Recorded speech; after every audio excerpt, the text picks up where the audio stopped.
Okay, so good evening, everybody. I'm really sorry for rescheduling the session, uh, which is clearly reflected in the attendance as well. Anyway, because of the PMRF symposium that I was attending from till I think Sunday, I couldn't attend this Monday's lecture, right?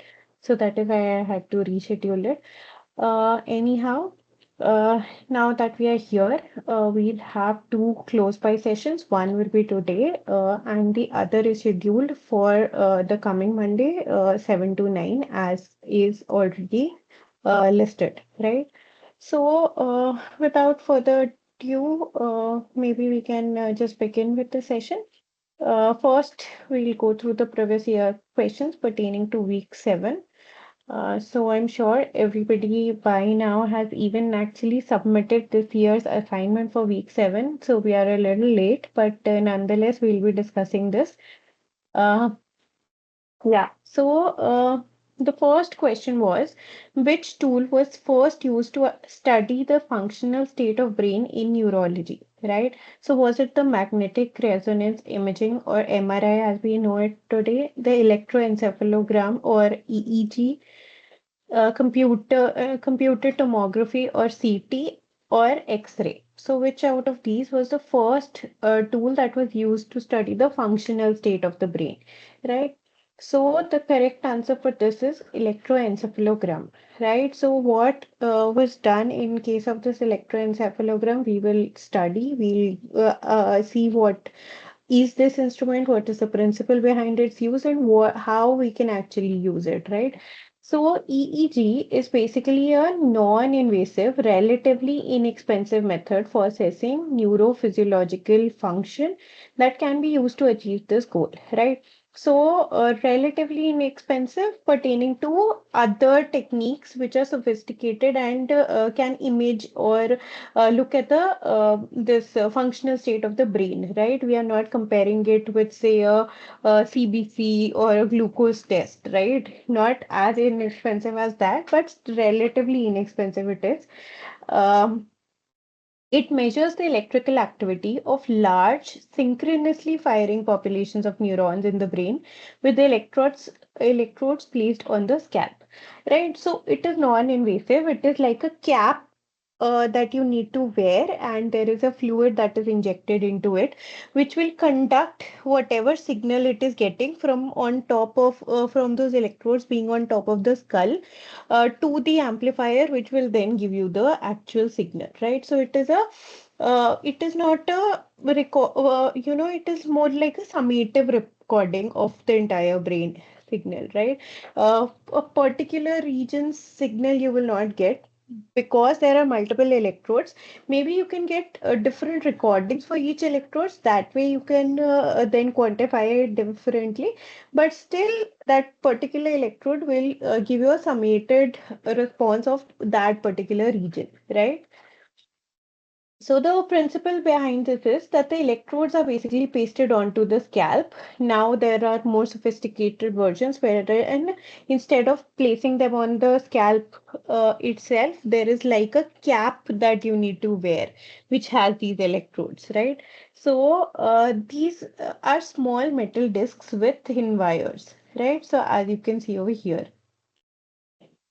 They detect tiny electrical charges that result from the activity of your brain cells, and these charges are amplified and appear as a graph on the computer screen that is attached with it, right? So, how do we use EEG or why do we use it, right? It is used to evaluate several types of brain disorders. When there is an epileptic discharge that is being given, or when epilepsy is present, the activity will appear as rapid spiking waves on the EEG, right? So this, for instance, you can see, right? In the normal case, you can see that there is continuous charging, discharging that is present, but a hyperactive state of the brain, right? So this is low activity, and this higher frequency, higher amplitude is the hyperactivity, right? you can see that higher activity state of the brain or rapid spiking of the brain, it will basically cause epilepsy, and that is represented even in EEG recordings. Also, people with lesions on their brains, which can result from tumor or stroke, may have very slow EEG waves also, right? So that will mean that that particular region of the brain might not be functioning well. The test can also be used to diagnose other disorders that influence brain activity. These may include Alzheimer's disease, certain psychosis, and a sleep disorder called narcolepsy as well, right? So EEG in normal scenario also has been used to in health in case of healthy individuals to determine the various active states of our brain, right? For instance, if we start from the most active state of the brain, which is when the brain has these gamma waves, which are waves of 30 to 100 hertz frequency. When these kinds of waves are actually going on or firing in our brain, it basically means that either we are concentrating a lot, or we are solving a problem, or we are performing some very fine motor function, or any motor function for that sense, right? For instance, currently I'm, looking at uh, the screen, but I have already prepared this class.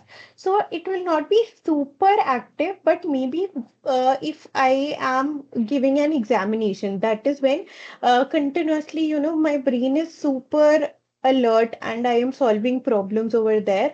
And I am also worried about what marks I'm going to get. So that is when gamma waves might be active in the brain, right?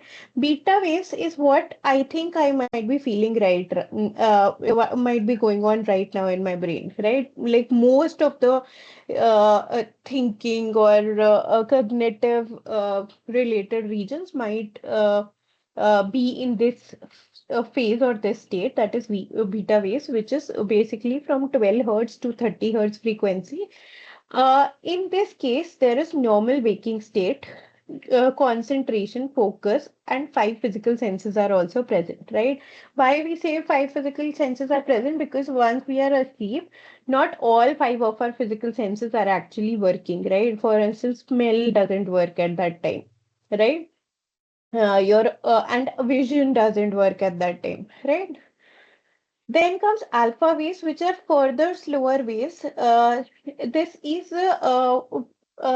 present in abundance when a person is relaxed or under light meditation or is very creative. Because, it is always said that if you are doing something that you love, if you are painting, if you're doing yoga, it might soothe you, it might act as meditation for you because it brings your brain waves down to this alpha waves, frequency, or super learning or conscious, right? So the frequency generally is between 7.5 to 12 hertz. Then comes theta waves. So this is the state of the brain when we are in light sleep or deep meditation, or we are creative, or we are trying to recall something, or we are fantasizing about something, right? So those are the times when these theta waves are actually present. Then comes delta waves. Delta waves are the slowest waveforms that our brain, is experiencing. It is present during deep sleep, non-REM sleep, dreamless sleep, or even when a person is unconscious, right? Okay, so those were EEG recordings that gave us that output, that okay, these are the different kinds of brainwave states that a person experiences in normal, physiology also. Who is considered as the father of British neurology? Is it John Hewlings Jackson, or William Hammond, or Weir Mitchell, or Wilder Penfield? Right? So which one of these is the father of British neurology? It is actually John Hewlings Jackson. Then what significant advancement did Stanley Cobb contribute to in neurology? Right? So Stanley Cobb, you might have heard of him, very similar to, okay, that, okay. let me just say the uh, options, right? Because what I was going to hint at was the hint for another question. Actually, I got confused. So, was he famous for discovering barbiturates, which are, drugs that help in epileptic states, or developing electroencephalography, or establishing the first neurological teaching unit, or localizing brain functions through cortical stimulation? So he was actually famous for establishing the first neurological teaching unit, right? Uh, then who discovered the method to measure the cerebral blood flow using radioactive tracers, right? So who was this? Angelo Mosso or Seymour Katie or John Fulton or Harvey Cushing, right? So the correct answer for this is Seymour Katie, right? So he was the one who discovered that through radioactive tracers, be it iodine or be it that some radioactive form of glucose through by the D-glucose technique or positron emission tomography, we can actually use these radioactive traces to look at the blood flow in our brain, right? Then, what is the term cortical spreading depression associated with, right? Is it associated with migraine or epilepsy or Parkinson's disease or Alzheimer's disease? So the correct answer is migraine, right? Uh, because one of the reasons is because the scientist who was studying this was also suffering from migraine, and the progression of this migraine really showed a very high similarity with the cortical spreading depression that was suggested by Leo. Then who coined the term psychosurgery? Was it Carlyle Jacobson or Antonio D. Aegis Moniz or Oscar Hirsch or Walter Penfield? So Antonio Aegis Moniz was actually the person who coined the term psychosurgery, right? Then, oh, Oh, I missed the question part over here, right? Anyway, so what was the surgical technique that was pioneered by Lars Lexell? It was actually gamma knife radiosurgery. You did not get an answer to think about it or to respond to it. I'm sorry about that. So, what was exactly gamma knife radiosurgery? Sorry, just give me a moment.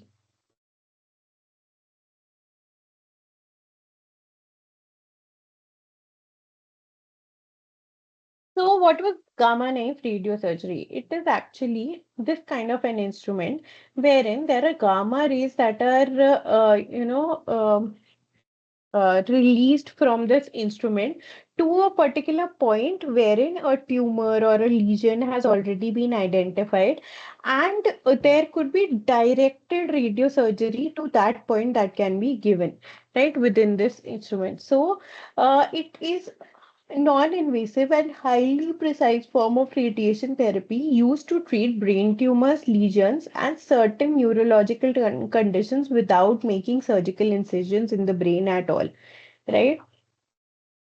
Then question number 8 is, what was the primary aim of the early stereotaxic devices? Was it to treat psychiatric disorders, or to standardize the brain surgery, or to map the sensory cortex, or to develop neuropharmaceuticals, right? So, what is stereotaxic devices? These are basically devices used for surgery, right? So, there is something known as stereotaxic surgery, which is very, very common. If you are in the field of neuroscience, you might have heard of it, right? And why is it used? It is basically used to standardize the brain surgery, right?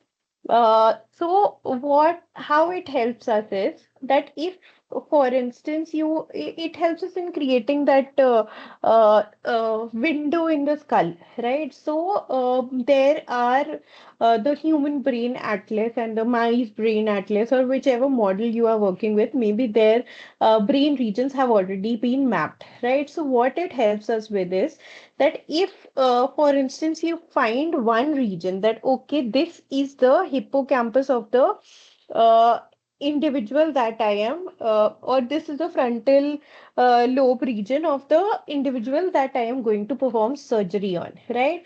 And this is the size of the brain of this individual. So probably 1 centimeter away should be this region wherein I should do the incision, right? So those very minute, like I am saying in very, very gross terms, right? This is as minute as, setting latitudes and longitudes, right? So on that level, these points are selected, and then whatever window needs to be created or electrode needs to be implanted is done via these kinds of devices. So it is basically used to standardize the brain surgery. What was Harvey Cushing's significant contribution to neurosurgery? Right? Was it the introduction of telluric atlas, or the reduction of neurosurgery mortality rates, or the discovery of cerebral localization of function, or establishment of the Montreal Neurological Institute? So, out of these, the correct answer of what was actually the significant contribution of Harvey Cushing is the reduction of neurosurgery mortality rates. Because before this, you had seen that there was almost 1 in 5 cases that were dying in case of neurosurgery, right? And the 4 that were surviving, there was a minor difference in their,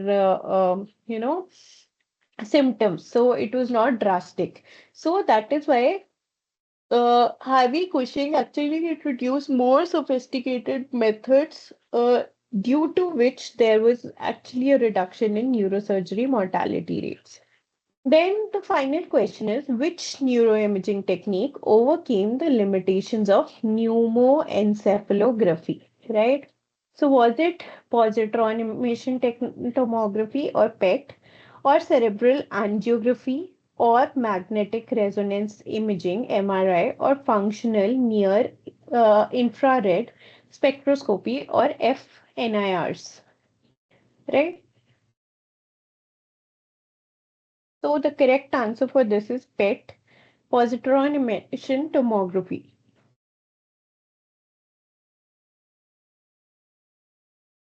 So what happens in case of PET, right? A PET scan, or the positron emission tomography scan, is actually an imaging test that can help reveal the metabolic or biochemical function of our tissues and organs. Right? How it does that is because it uses radioactive drug called a tracer to show both typical and atypical metabolic activity.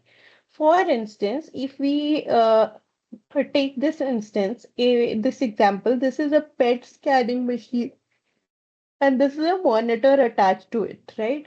And you can see that we the monitor is showing some kind of a brain scan, which we can see over here. So over here, the darker or the hotter colors, which are closer to red, they will signify higher activity, and the colors that are closer to green or blue will signify lower activity, right? So and that kind of a map it gives based on how much of that particular metabolite or radioactive tracer is actually present in this region. So it means that if it was using, suppose, a radioactive form of glucose, this particular region will have more amount of that tracer than this particular region, for instance, right?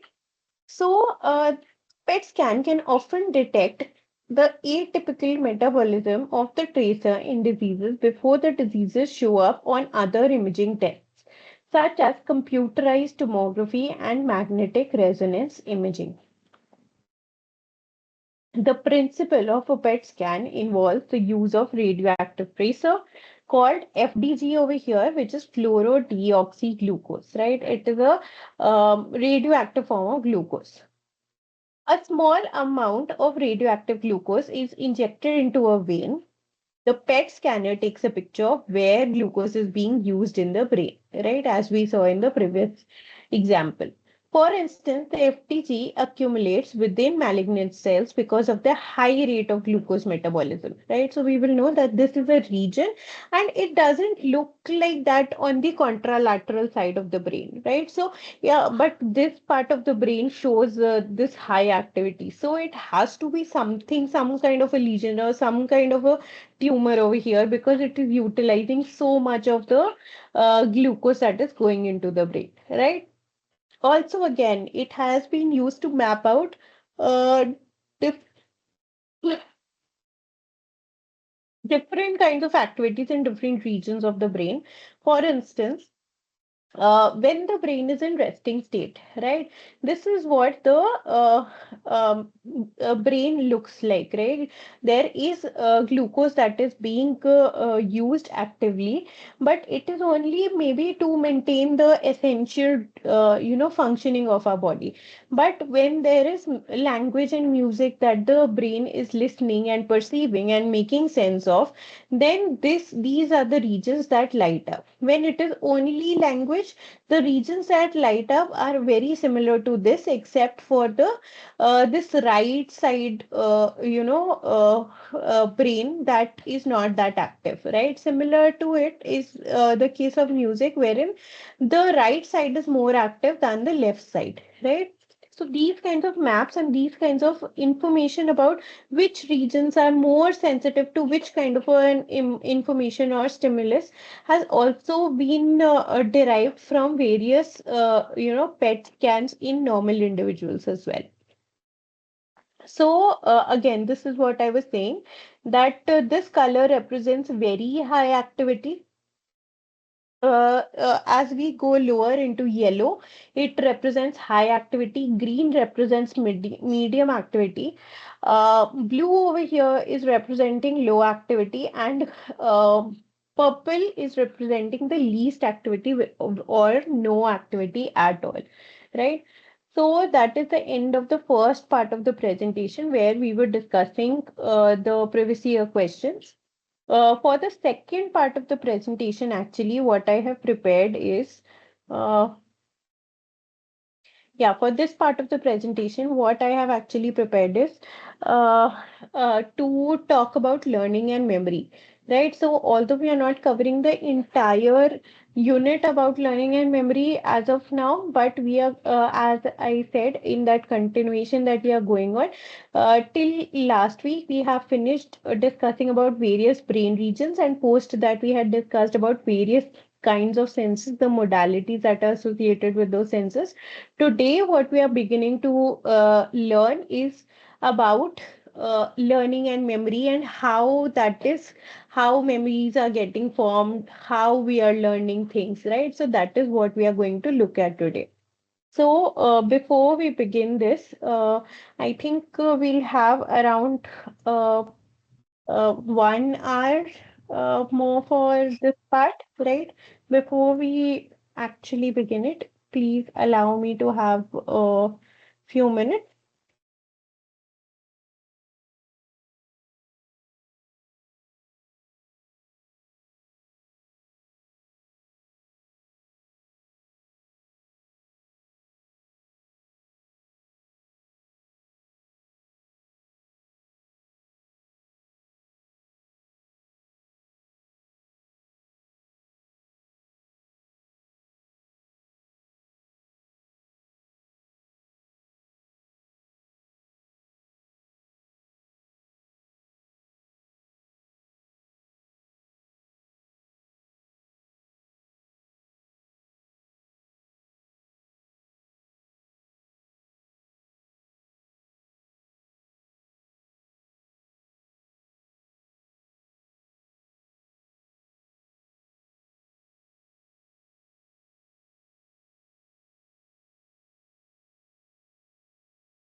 So we can begin with our discussion about learning and memory, right? And we know a lot of our understanding about this particular topic has come from patients uh, who had either amnesia or lesions in particular regions of the brain. So today's class will mostly be a discussion about these kinds of cases and case studies, right? So one of the case studies you know about HM, right? We'll revise that also. And there are other smaller case studies that we have taken to understand how learning and memory actually occur, right? So the first question that we begin with is why is learning important, right? Why at all do we need to learn, right? So if not to pass exams, not to earn degrees, but at the very basic level also, why does a human being or any animal for that matter need to learn things, right? It is also for their survival, also for them to not repeat mistakes that they might have done before, right? So those are the basic for your basic survival also, you do need to learn some things, right? For instance, we are also learning how to walk once while we are developing, right? We are learning how to speak so that we can communicate our needs, what we are feeling to others, right? So learning is very crucial, right? The ability to learn and remember has several evolutionary advantages. It enables one to predict future outcomes on the basis of experience and adapt to new situations as well. Also, one can learn to avoid situations which were previously associated with threat, or to return to locations where food has previously been found, right? Then comes a term that is known as plasticity. Again, you might have already heard of this term, right? Neuroplasticity, synaptic plasticity. In some reference, you might have heard of this term. If not, we'll discuss about it now. So, what is exactly plasticity? It refers to the brain's ability to change as a result of experience, right? So, brain can mold itself according to what experience has been gained, right? That is known as plasticity. And while greatest during childhood, plasticity persists throughout the life. Right, at a neural level, plasticity occurs by changing the patterns of synaptic connectivity between the neurons. Then, what are the areas of brain which are associated with learning, right? So, before we actually dive into it, I must tell you that there are multiple brain regions that are actually responsible for learning, not just one brain region, right? So, in totality, we are going to cover a lot of regions during the course of this discussion. So, if we say the whole brain is capable of such changes, that one could regard learning and memory to be a feature of the brain as a whole rather than specialized module or faculty, right? There are no instances in which memory is completely lost or abolished, right? Even in an amnesic patient, right? They either have retrograde amnesia, anterograde amnesia, or even if they have both kinds of amnesia, they will probably still remember how to eat, how to drink, how to ride, right? If they don't remember that, maybe they will still have their memory intact, right? Something they will remember, right? Or maybe word articulation they remember. So memory is never completely lost. We don't know of any such case, because maybe if it was the brain was damaged to that extent, maybe the person might already have been dead, right? We don't know of any living people with completely abolished memories, right? We don't know that. So even amnesic patients can learn and remember things. Although the whole brain makes contributions to learning and memory, it is crucial for us to recognize that different regions of the brain contribute in different ways, right? So it could be possible that some kind of memory is stored in one kind of region, another kind of memory is stored in another kind of region. That is possible. That division is actually present in the brain, right? Some regions may be specialized for learning and remembering words. Other regions specialize for learning and remembering visual objects. And other regions may be especially important for recollecting episodes from one's life, right? Then we come to two major divisions of memory. One is a short term memory and the other is a long term memory. So commonly when we speak about short term memory and long term memory, how we talk about it is actually mostly incorrect, right? So we generally say, for instance, if I met somebody today, right, maybe some new vendor came to our lab today, and since I'm responsible for handling orders of the lab, I met that person for the first time. And this person, and then there was another person who visited with regard to maybe another order, and this is a person with whom we have been dealing with for. I'm so sorry if there is the noise that is coming. I hope it is not, but if it is coming, I'm really sorry. I'm close to a playground. Yeah. Um, Yes, so maybe I met another person who I might have known for, say, 10 years now, right? So it is not that this person who I remember meeting earlier today in the afternoon for the first time is a part of my short-term memory, and the person who I have known for, say, 10 years is a part of my long-term memory. So that is not how it is classified, right? That is the general notion, and it is incorrect. So instead, what happens is the short-term memory is a working memory, right? So for instance, if okay, I'm sorry, I'm really distracted by the noise. Uh, yeah, uh, short-term memory is actually only the working memory, right? For instance, if uh, I lost my train of thought, yeah. It is only like your working memory. For example, if you want to draw an analogy to your computer, right?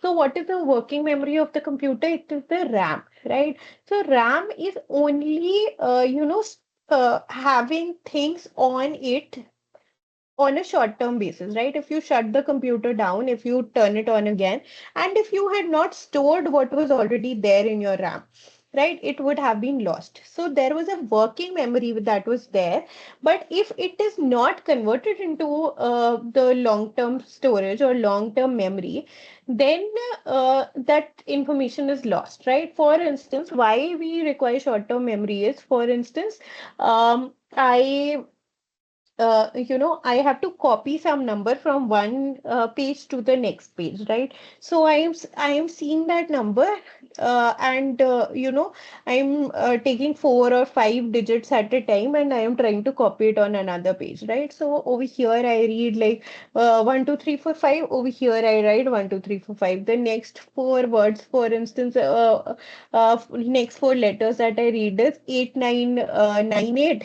Over here I write 8998, right?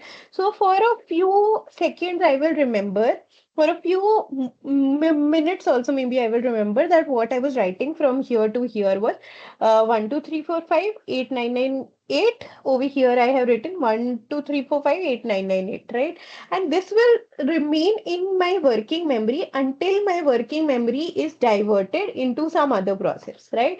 So if I have not consciously thought about remembering this particular word, right? I don't want to remember this. For instance, sometimes you deliberately do it that, okay, I need to remember the telephone number of this individual, right? So if it is, for instance, 2218998, something like that, right? And I will say that, oh, this is a landline number for this particular a person's residence. So it is 2218998, right? I do need to remember that. So I will consciously remember it, right? That means I am potentiating or I'm converting whatever I'm seeing into a long-term memory, right? But the working memory is generally lost as soon as your attention to that particular work is lost, right? So we'll read more about it. Short-term memory or STM is defined as memory for information currently held in mind and has limited capacity. Right, so you can associate this with the RAM of your computer, while the long-term memory will be like the hard disk or the SSD in your computer, right? Short-term memory maintains transient representations of information relevant to immediate goals, right? In fact, the ability to store information depends on short-term memory called working memory, which maintains current, albeit transient, representations of goal-relevant knowledge. So, whether a memory is converted from short-term to long-term will actually be dependent upon what kind of energy discharges are happening in our brain when that short-term memory is still present, right? In humans, working memory consists of at least two subsystems, one for verbal information and another for visuospatial information. The functioning of these two subsystems is coordinated by a third system, which is known as executive control processes. Right? So what happens in this case? The executive control processes are thought to allocate attentional resources to verbal and visual spatial subsystems and to monitor, manipulate, and update the stored representations. Right? When we talk about phonological memory, we said there were two. One was phonological and the other was visual spatial, right?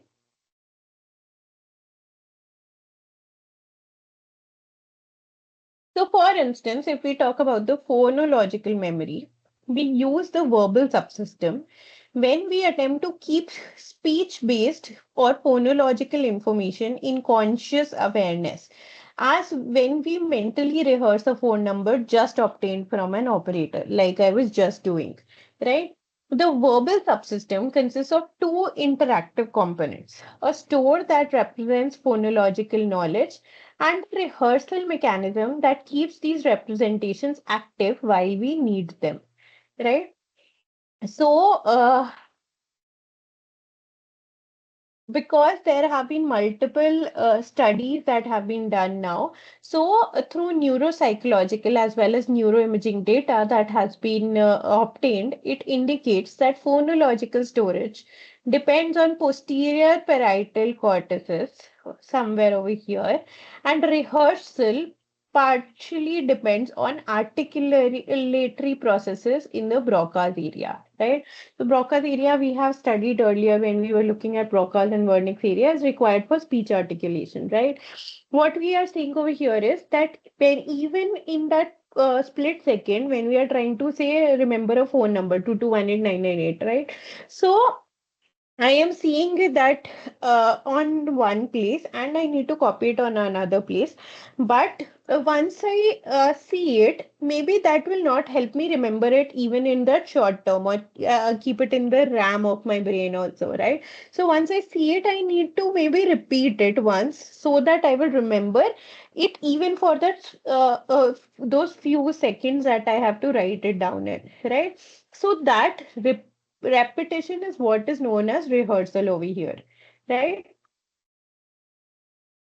Then we come to long-term memory or LTM, right? It refers to information that is stored and it need not be presently accessed or even consciously accessible to us, right? Long-term store is considered to have essentially unlimited capacity within the inherent confounds of the brain.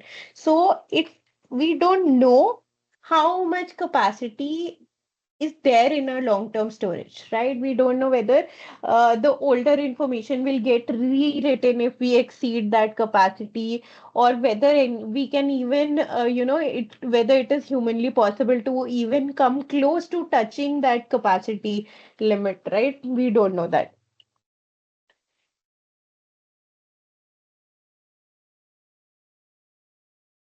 So, according to this definition, the memory for things that happened several hours, days, or years ago are stored within the long-term memory, right? Then we come to more, crucial discussions about these short-term versus long-term memory, right? So, the first statement that we are going to address is that short-term memory is selectively transferred to long-term memory. Hmm. Yeah. So the first and best studied case who gave us a lot of insight about this particular statement was the patient called HM, right? He was studied by the psychologist Brenda Milner and the surgeon, and he was operated on by the surgeon William Scoville, right? And we know now that the certain regions of hippocampus and surrounding areas had been removed from this particular patient's brain. After HM died on December 2, 2008, when he was around 80 something years old, his full name was actually revealed to the world. He was Henry Molaison, right?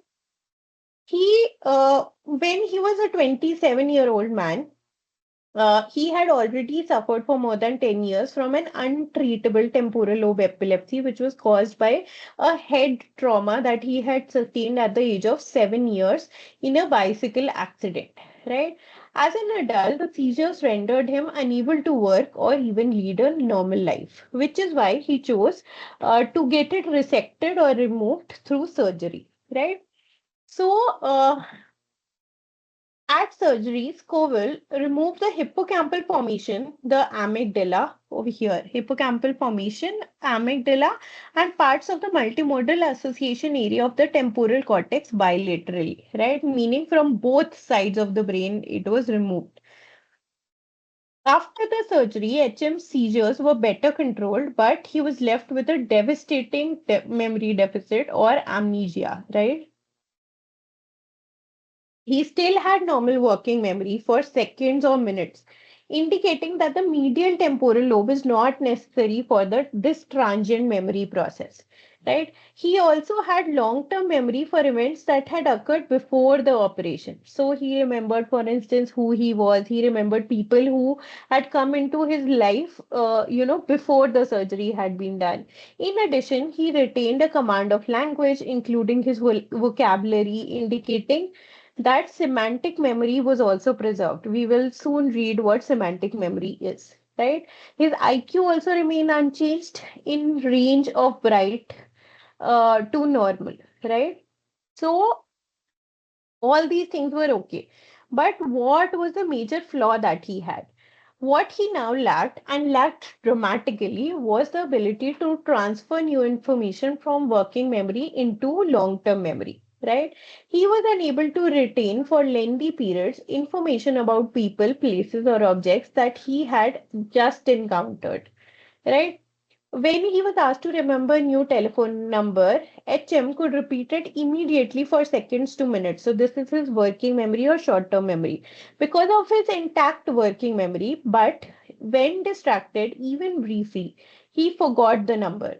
He could not recognize people he met after surgery, even when he met them again and again. For several years, right?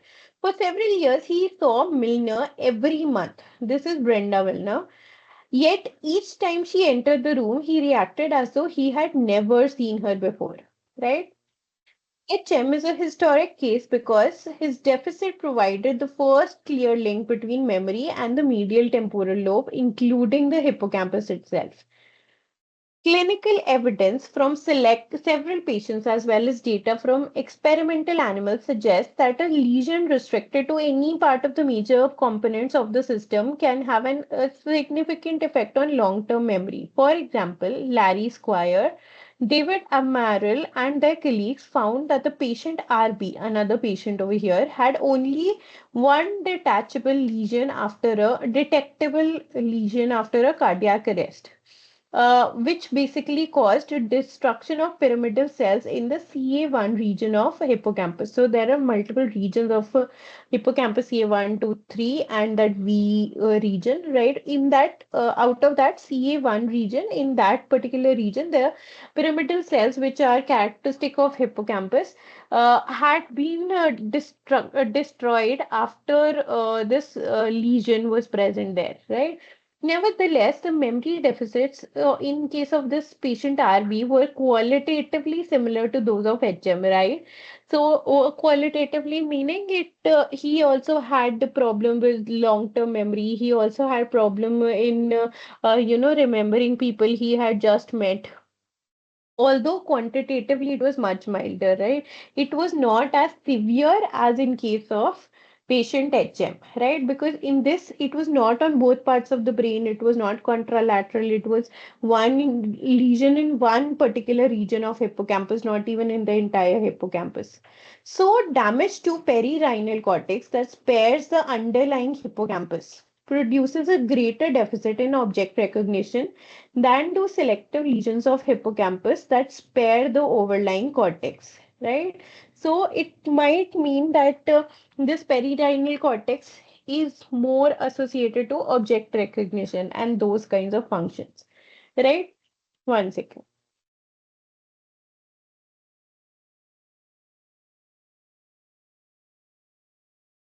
Uh, Thereafter, the right and left brain, what is their role in memory recollection, right? So, functional imaging of the brain in healthy humans show that activity increases in right hippocampus when spatial information is recalled, right? While in left hippocampus, when words, objects, or people are recalled, right? So, for instance, if I am trying to recollect that who was that particular individual who said this particular thing to me, right? Or what was that word known as? What was that term, right? That would be the work of my left hippocampus. But if I am trying to remember some spatial information, where is that place, for instance, where did I put this particular thing, right? That is a more a work of, or that information is more readily available to my right hippocampus, right? These physiological findings are consistent with the clinical observation that lesions of the right hippocampus give rise to problems with spatial orientation, whereas lesions of left hippocampus cause defects in the verbal memory. Right? So, yes, we can agree to that because now we know that those are the specific jobs of these regions, right? Also, long-term memory, when we talk about it, it can be classified as explicit memory or implicit memory, right? Another crucial finding about HM was that not all types of long-term memory were impaired in this particular patient, right? So, although it appeared that he had anterograde amnesia, no long-term memories were forming, but not all of these memories were actually impaired, right? How do we say that? We'll come to it.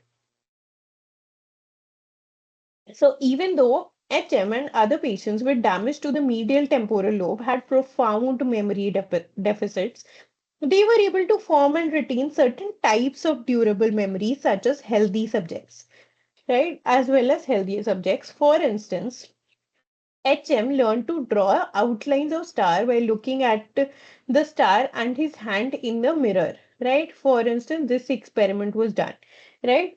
The first day when this experiment was done, it took him around 30, like he did it 10 times, and it took, first time it took him around 30 attempts for him to, like, there were 30 errors that he made in making this particular star.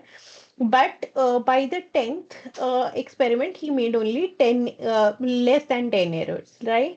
Next time on the second day, he started with around 15 errors, but he made as less as maybe 3 or 4 errors, right? By the end. And on the third day, you can see he made almost, 1 or 2 errors across all his um, attempts, right? So what this means is that although he did not remember any of this, somewhere in his brain, that learning was still happening, right? So there was this information that was getting saved somewhere, although he was not realizing it, but it did help him improve with practice, right? So practice can only help us improve if we remember what we did the first time, right? If we don't have any recollection of what we are doing, what is the point of practicing, right? So that is what is shown over here. Let's read more about it. So, like healthy subjects, learning to remap hand-eye coordination. So sometimes, even in case of say stroke, right, you lose the coordination between your hand, your eye, your brain, right? So you need to relearn how to, use your hand and how to establish that coordination between your brain and your hand. So that is what is being talked over here, right? So HM initially made many mistakes, but after several days of training, his performance was error-free and comparable to that of healthy subjects. Nevertheless, he did not consciously remember having performed the task, right? Although he was doing it, he did not have the recollection of having done it, right? Later work by Squire and others made it clear that long-term memory capabilities of HM and other amnesic patients are not limited to motor skills. These patients retain simple reflexive learning, including habituation, sensitization, classical conditioning, and operant conditioning as well, right? For instance, if they were asked to speak multiple words, right, this was how the error was, right? Or how many number of correct words they were actually able to speak if after priming or after that they had done it for some time, right? Furthermore, they are able to improve their performance on certain perceptual and conceptual tasks. For example, they do well with a form of memory called priming, right, in which perception of a word or object is improved by prior exposure to that particular word. Thus, when shown only the first few letters of previously studied word, a subject with amnesia is able to generate same number of words as normal subjects, even though the amnesic patient has no conscious memory of having recently studied the word. Right? For instance, the person was given these words absent, income, fairly, discuss, cheese, element, right? And a few moments later or a few hours later, they were given these half of those words, right? And how many of these words they can actually guess correctly. So after they were already shown this word, is this number of correctly guessing the words, it actually went up in the amnesic patient. So they had that memory even though they consciously did not try to remember it, or they couldn't recall that they have that memory, right?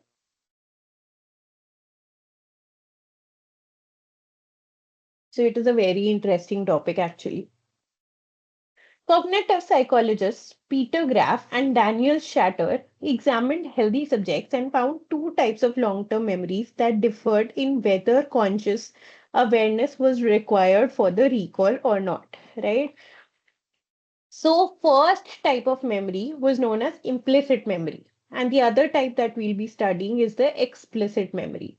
So what is implicit memory? One type is an unconscious form of memory that is evident in performance of a task and is known as implicit memory, right? Also referred to as non-declarative or procedural memory, right? Because we require it for performance. For instance, if I want to make tea, right?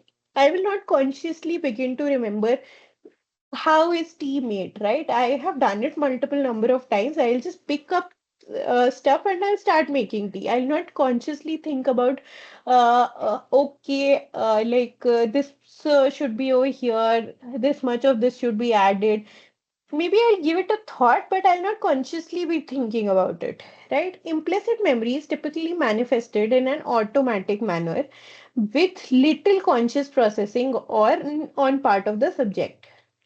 Different forms give rise to priming, skill learning, habit memory, and conditioning, right?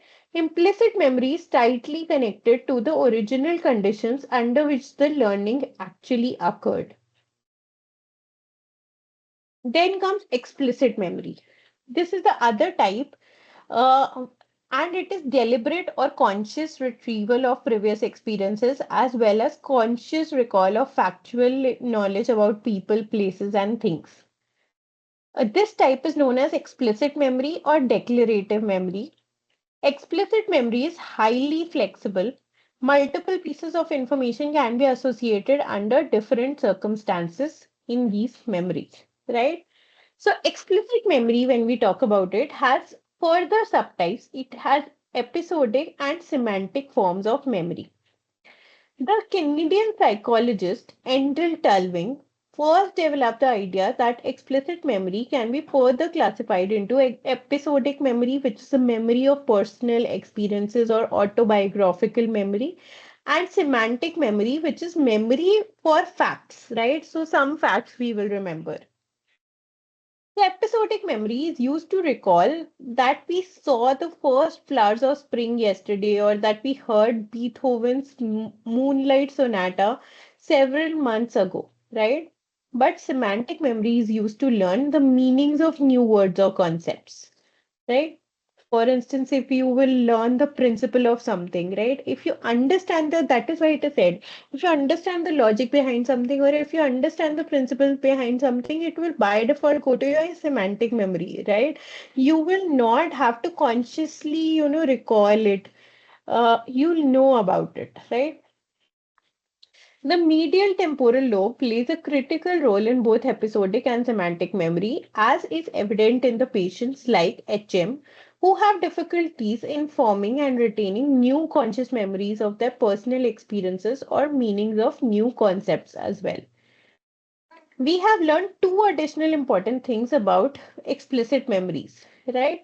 First is that the brain does not have a single long term storage of explicit memory. Instead, storage of any item of knowledge is widely distributed among many brain regions and can be accessed independently as well by visual, verbal, or other sensory cues. Secondly, explicit memory is mediated by at least four related but distinct types of processing, which is either encoding, storage, consolidation, as well as retrieval. We'll come and discuss each one of these as well, right? So, when we say episodic and semantic memory, there are two forms of long term memories. One is implicit or non declarative, wherein we are not consciously thinking of something. It is further divided into priming, procedural, associative learning, which could be the classical or operant conditioning, and non-associative learning, which is habituation and sensitization based, right? Then the second is explicit, which is declarative. We are consciously thinking about something, which is further divided into episodic memory, which remembers events, and semantic memory, which remembers facts, right? So, explicit memory processing involves at least four distinct operations. Uh, One of them, we saw what are those? They are encoding, retrieval, process, consolidation, as well as storage, right? So, first we'll begin with understanding what is encoding. Encoding is basically a process by which new information is attended and linked to the existing information in memory. The extent of this process is critically important for determining how well the learned material will be remembered.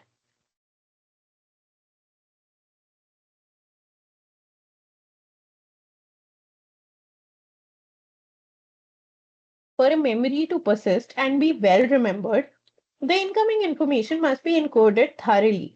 What the psychologists Fergus Craig and Robert Lockhart called deep encoding.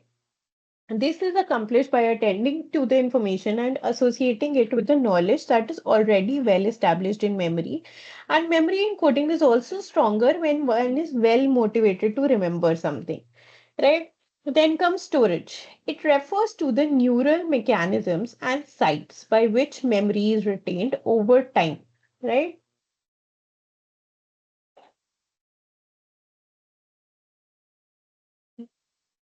One of the remarkable features about long-term storage is that it seems to have an almost unlimited capacity. That is, there is no known limit to the amount of information in long-term storage, as I recently mentioned as well, right? In contrast, working memory has a very limited storage. Psychologists believe that human working memory can only hold a few pieces of information at any one time. Then we come to the third distinct operation, which is consolidation. So we have gone through storage as well, right? Now we come to consolidation. Consolidation is the process that makes the temporarily stored and still labile information more stable. Consolidation involves expression of genes and protein synthesis that give rise to structural changes at the synapse, which basically modifies and holds this memory. Then comes retrieval, which is a final operation. So memory has been formed, it has been stored, it has been stored very comprehensively and tightly. But now, what is the use of that memory? If we try to recollect something, we should be able to retrieve that particular memory and recall it, right? So that is what is retrieval. It is a process by which stored information is recalled, right? It involves bringing back to mind different kinds of information that are stored in different sites. Retrieval of memory is much like perception itself. It is a constructive process and therefore subject to distortion, much as perception is subject to illusions. Retrieval of information is most effective when a retrieval cue reminds individuals of how they initially encoded an experience. So, how accurate is actually explicit memory? So, this was a question that was actively being explored by multiple psychologists, one of which over here has been mentioned, Frederick Bartlett. He studied on this particular question for, on a number of subjects in 1930s. And what he did was that he asked his subjects to read stories and then to retell these stories. What he saw was that, or what he observed was that the recalled stories were shorter and they were more coherent than the original stories themselves, which reflected reconstruction and condensation of the original material, right? Also, another crucial thing that he noticed was that the subjects were unaware that they were editing the original story and often felt more certain about the edited parts than about the unedited parts of the restored story. Right? So, what this means is, for instance, they read the story, right? Now, once it was stored and once it was recollected, they might have missed some part, right? Which they were unable to recollect.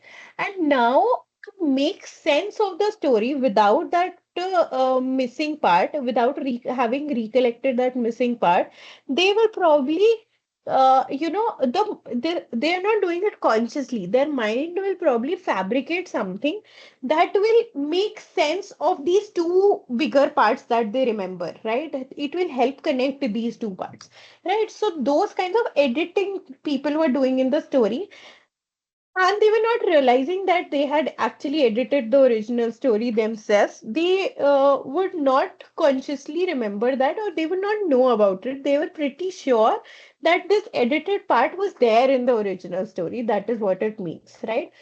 So they were not confabulating, they were merely interpreting the original material so that it made sense on the recall, right? So observations such as these lead us to believe that explicit memory, at least episodic or autobiographical memory, is constructive process like sensory perception also, right? So in perception, what happens? Even if some cue is given, you try to make sense of it, right? We have gone through what exactly is the difference between sensation and perception in the previous lecture itself, right? So that is also constructive. We try to make sense of things that might not even be there, right? Based on our prior experiences, prior knowledge, right? So the explicit memory also The episodic explicit memory also seems to be constructive, very much similar to the perception, right? It is also constructive in the sense that individuals perceive the environment from the standpoint of a specific point in space as well as specific point in their own history as well.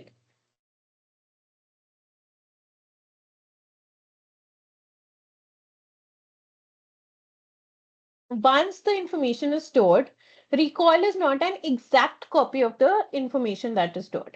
Past experiences are used in the present as cues that help the brain reconstruct a past event. During recall, we use a variety of cognitive strategies, including comparison, inference, shrewd guessing, and supposition to generate a memory that not only seems coherent to us, but is also consistent with other memories and with our memory of the memory, right? Then, episodic knowledge basically depends on interaction between medial temporal lobe and associated cortices around it, right?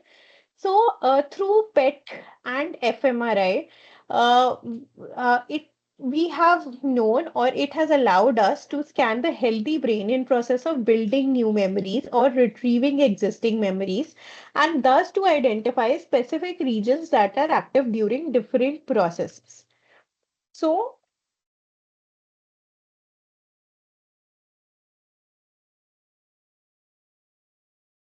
the functional MRI scans show that activity in the medial temporal lobe is greater when subjects engage in deep encoding, that is, attending to meaning of information by judging whether a word is concrete or abstract, than when they engage in shallow encoding, that is, judging whether a word is presented in an uppercase or lowercase letter, right?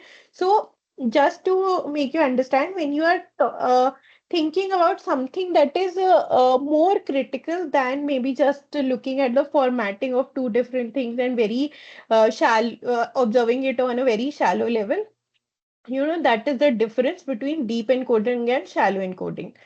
Activity in parts of brain, left prefrontal cortex is also enhanced during deep encoding, suggesting that frontal lobe and medial temporal lobe processing contribute to the encoding episodic memory. So then subjects were scanned using event-related fMRI while they learned a long series of words. Their memory of words was then tested outside the scanner to compare their recall within the activity recorded while learning the series of words. At the time of encoding, activity in several regions of the left prefrontal cortex was actually enhanced when subjects were studying words that they were later able to recall, right? So, this you can see, these are regions of left inferior prefrontal cortex which are highly active, right? So, the fMRI signal intensity is higher when words are remembered than when words are forgotten, right? So this particular region had higher intensity of this signal, or it was actively working when words were actually being remembered by these subjects. Using similar methods to examine the encoding of memories of pictures, James Brewer and John Gabrielli and their colleagues found greater activity in the right prefrontal cortex during encoding of pictures that were later recalled compared to pictures that could not be recalled, right? Also, both studies revealed that greater activity in medial temporal lobe during encoding of stimuli that were subsequently remembered compared to those that were actually forgotten. So, through this, we know that this episodic knowledge actually depends on the interaction that is taking place between the medial temporal lobe as well as the association cortices. This is further evidence that episodic learning depends on interactions between cognitive control processes in the prefrontal cortex and associative binding mechanisms in the medial temporal lobe, right? Then the semantic knowledge, when we come to it, it is stored in a distinct association cortices and retrieval depends on free prefrontal cortex again, right? Semantic knowledge is our general knowledge about the world, encompassing facts, concepts, information about objects, as well as their words and their meanings. Semantic knowledge is distinguished from episodic knowledge in that it is typically not associated with the context in which the information was acquired. So, what does this mean? There is a very simple, very good example that is given over here, which is that it is stored in a uh, yeah, the example comes after this. So, semantic knowledge is stored in a distributed manner in the neocortex, including the lateral and ventral temporal lobes also. So, if we consider the concept elephant, right? If I just say this word elephant, so it has, yeah, I don't have a pet elephant that I remember that particular elephant, right? It is a general concept that we have, that we know of now, right? So, when we first learned about the elephant, we learned it through a picture, which appears to be quite simple. With further learning, however, many images of elephants become associated with the name at first spoken and then written. Later, other pieces of information are also associated, such as elephants are living things and they live in particular environment and they have unique patterns of behavior and they emit distinctive sounds and they are often gray in color and they also perform in circuses, right? So all these are memories that we have basically received at various different levels in our lives. So it has not been consolidated at once in our brain, right? At different intervals, different time points in our life, we have accumulated all this information about the elephant, right? Uh, Given this associative structure, which would collectively correspond to the concept elephant, any one feature, such as the word elephant, can serve as a cue that leads us to recovery of other associated features, right? So that is clear by this example. So there is no single storage site for all of the semantic knowledge that we have acquired over our lifetime. Rather, the semantic components of the concept are distributed among many brain regions. Specific brain regions are dedicated to representing specific features. Some will be responsible for color recognition, some for form recognition, etc., such that a lesion in one region can impair a specific type of knowledge associated with a particular concept while sparing others, right? So, these two, again, psychologists, Rosalind McCarthy and Elizabeth Warrington, describe patients whose knowledge about living things was impaired while their knowledge about inanimate objects was intact. For example, one patient correctly defined towel as material used to dry people, but incorrectly defined a wasp as a bird that flies. Other patient demonstrates the reverse deficit. The brain appears to organize semantic knowledge according to conceptual primitives, example, form, and function. Because some categories are particularly dependent on information about form, example living things, whereas others are more dependent on knowledge of function or inanimate things. Focal brain damage can result in loss of memory for particular semantic categories while sparing knowledge of others. Uh, when people name pictures of animals, there is greater activity in the left inferior temporal regions. Uh, these are the animals one, right? So, more activity in the left inferior temporal regions, which represent information about form of objects than when they name pictures of tools, right? In contrast, tool naming is associated with activity in left premotor regions which represent information about the patterns of the motor movements associated with the use of an object, and in left middle temporal regions which represent information about how objects move in space, right? So there was an abrupt ending to this. As I told you, there was only so much that we could cover regarding this memory also. So that is all that uh, I could cover in this particular session, right? So I hope we have learned something about memory and learning, something other than what we have been taught in our course as well, right? So, which was actually the goal of this particular lecture. Since I have recorded it, I'll upload it so that people who have actually missed it also can benefit from the recording, right?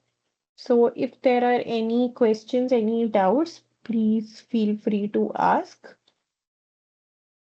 If not, thank you so much for attending the lecture, even though it was not on a scheduled day. And I'll stop the recording. Thank you so much. Good night.